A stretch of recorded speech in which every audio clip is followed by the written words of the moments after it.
Indefinite article A N और definite article the का इस्तेमाल इसमें सिखाया जाएगा। बाद में ये होता है कि हमने एक कायदा पढ़ रखा है, जो लफ्ज जो है, जो इसम जो है, या जो वर्ड जो वावल लफ्ज ए ई आई ओ यू से शुरू होता है, उससे पहले जो है एन लगता है। दरअसल ये छोटी क्लासों 1 क्लास 2 क्लास के हद तक तो ये ठीक रहता है, लेकिन उसके बाद इसका जो अगला वर्जन होता है वो सिखाना होता है बच्चों को, तो वो हम कभी सिखाते नहीं है। दरअसल ये जो ए और एन का इस्तेमाल होता है वो साउंड को देखकर होता है, वर्ड की साउंड। अगर तो वावल है और वावल साउंड भी है तब आपने एन लगाना है। अगर कॉन्सोनेंट है और साइलेंट है और लफ्ज की इब्तिदा फिर भी वावल साउंड से ही हो रही है तो भी आपने एन लगाना है। वो देखते हैं कैसे, फर्क करें। अब यहाँ भी ये होता है कि यू से शुरू हो रहा है, हमने कहा वावल है जी, ए लगा एन लगा दो, नहीं। यूनिवर्सिटी, यहाँ पे यू की आवाज है। आ यूनिट, आ यूटेंसिल, आ यूनिफॉर्म, आ यूनिकॉर्न, आ यूनियन, आ यूनिक अपॉर्चुनिटी, आ यूनिवर्स, आ यूज्ड कार, आ यूजलेस सब्जेक्ट।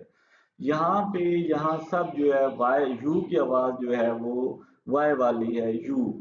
अच्छा, अगर तो इसकी अपनी आवाज होती है जो यू की वावल साउंड है, वो होती है जैसे यू एम, अम्ब्रेला, तो आपने एन लगाना है। लेकिन वावल साउंड के साथ यू इस्तेमाल हुआ है तो फिर आप एन लगाएं। अगर वावल साउंड नहीं है, कॉन्सोनेंट साउंड है, तो फिर आप ए लगाएं।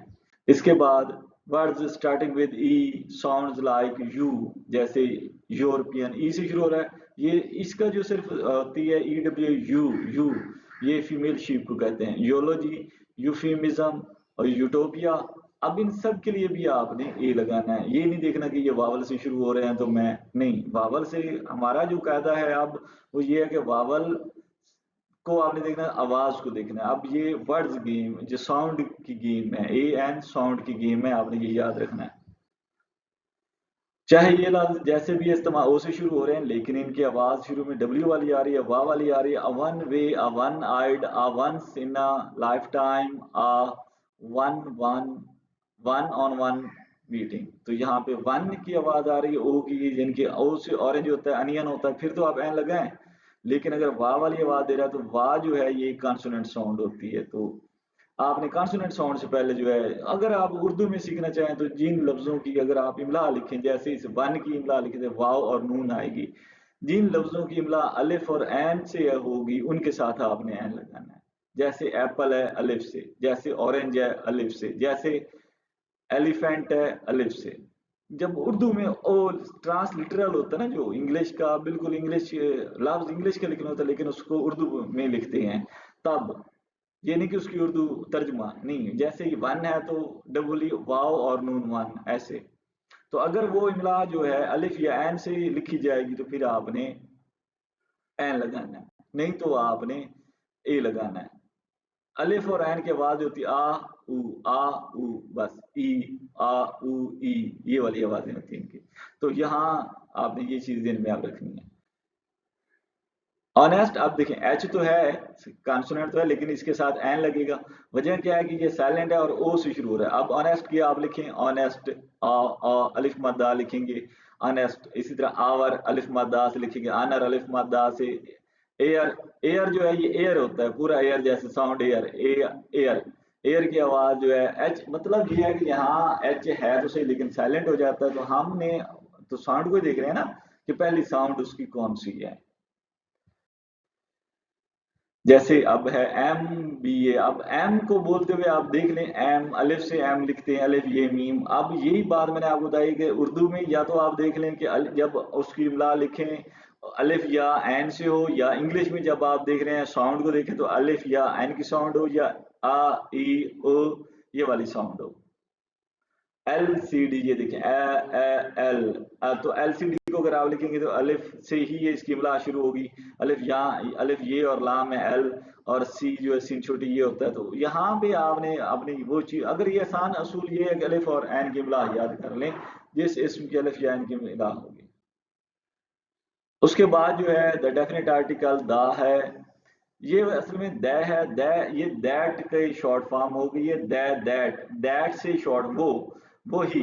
अब पहले तो ये दैट के माने में इस्तेमाल होता था, फिर ये होते होते होते THE दै रह गया। अब ये इसका नाम दै होता है और इसकी अदायगी जो होती है पढ़ने का भी असूल है, दा या दी पढ़ा जाता है। अब देखते हैं दी या दा कब पढ़ा जाता है और कहाँ पे इस्तेमाल होता है।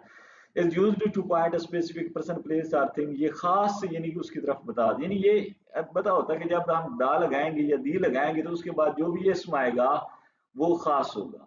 ये चीज आप मेरे में रखें, जब भी हम दी या दा लगा देंगे तो ये बताएगा कि आगे खास आ रहा है। जब खास है तो उससे पहले दा या दी लगा देना। वो खास कैसे होगा वो भी आपने देखना है कि एक तो है specific or previously mentioned nouns, जिनका जिक्र पहले हो चुका हो, जिनका जिक्र पहले हो चुका हो वो स्पेसिफिक की एक तरह से हो जाते हैं, खास हो जाते हैं, वो आम तो नहीं रहते। अब उनका जिक्र पहले हो चुका, जैसे आई सा अ कैट। अब दोबारा जब आप कैट के जुमले में इस्तेमाल करेंगे, the cat was sitting on my chair, I saw a cat, the cat was sitting on my. अब उसी कैट के साथ आपने दा लगाना है क्योंकि उसका पहले जिक्र हो चुका है। अब यहाँ पे दा पढ़ेंगे, दा कैट, दी कैट नहीं पढ़ना आपने। वो क्यों? अब दी और दा का भी ये फर्क होता है कि जो वावल साउंड होती है उससे पहले जब द आता है तो वो दी पढ़ा जाता है, और जो कॉन्सोनेंट से शुरू होता है जिसके साथ यानी इसके साथ ए लगना था तो यहाँ पे दा पढ़ा जाएगा। ये भी उसी तरह का है, जैसे ये भी साउंड के लिए बहुत ही यानी साउंड को देखता है। जैसे दी एलिफेंट होता है, दी ऑरेंज होता है, दी ऑनेस्ट मैन होता है, ना कि दा ऑरेंज और दा। ये चीज आप ध्यान में रखनी है।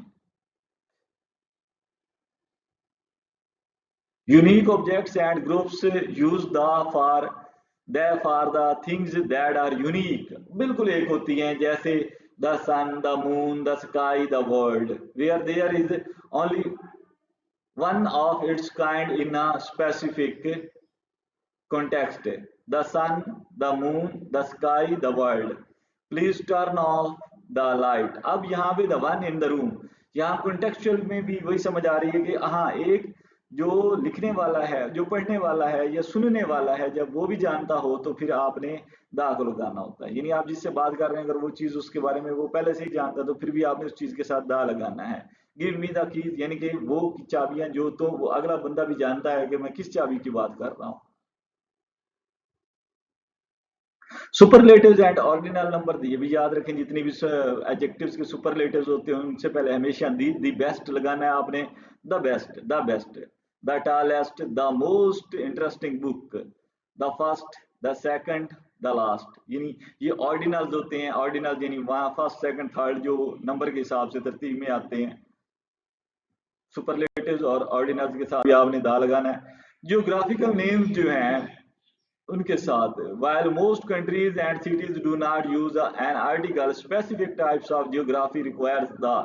अब हर के मुल्क के साथ, ज्यादातर मुल्कों के साथ नहीं लगता है, चंद के साथ लगता है जिनमें वो कोई मजमुआ के मानी आते हैं, जैसे यूएई, यूनाइटेड अरब एमिरेट्स, इसी तरीके से नीदरलैंड्स, द यूनाइटेड किंगडम। ऐसे नीदरलैंड में भी ग्रुप आ जाता है आइलैंड्स का, इसलिए इसको नीदरलैंड इसके साथ दा लगाते हैं। तो ये चीज देखने, यानी यूनाइटेड अरब एमिरेट्स के साथ यूएई, द यूएई, इस इनके साथ आपने दा लगाना है जो ग्रुप को ज़ाहिर कर रहे होते हैं। बॉडीज ऑफ वाटर जो हैं, मतलब पानी के जो बड़े बड़े जखीरे होते हैं उनके नाम, जैसे दरियाओं के नाम हैं, समुद्रों के नाम हैं, या ओशन के या सी के नाम होते हैं, जैसे द नाइल, दरिया नील, द पैसिफिक ओशन, ये बहर है, और द अरेबियन सी, ये समंदर है। अब चाहे बड़ा समंदर हो चाहे छोटा समंदर हो, पानी का एक बॉडी तो है ना, उसमें एक पानी की जो बॉडी है उसके साथ आपने दरियाओं के नाम हो तो जरूर आपने दा लगाना है, और अगर समंदर या बड़े समंदर हैं तो उनके साथ भी दा लगाना है। Mountain ranges, Himalaya, the Alps, जो पहाड़ी सिलसिले हैं उनके साथ भी आपने दा लगाना है।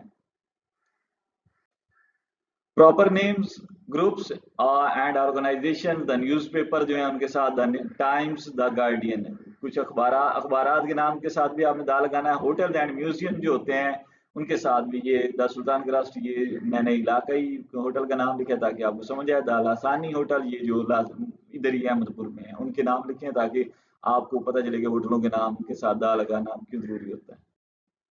उसके बाद comparison when not to use the. अब जब दी नहीं लगाना या दा नहीं लगाना, द नहीं लगाना, वैसे इसका जो नाम होता है द नहीं लगाना, वो भी देख लें। टू अवॉइड कॉमन एरर में remember that we generally do not use the for general concepts, life is beautiful.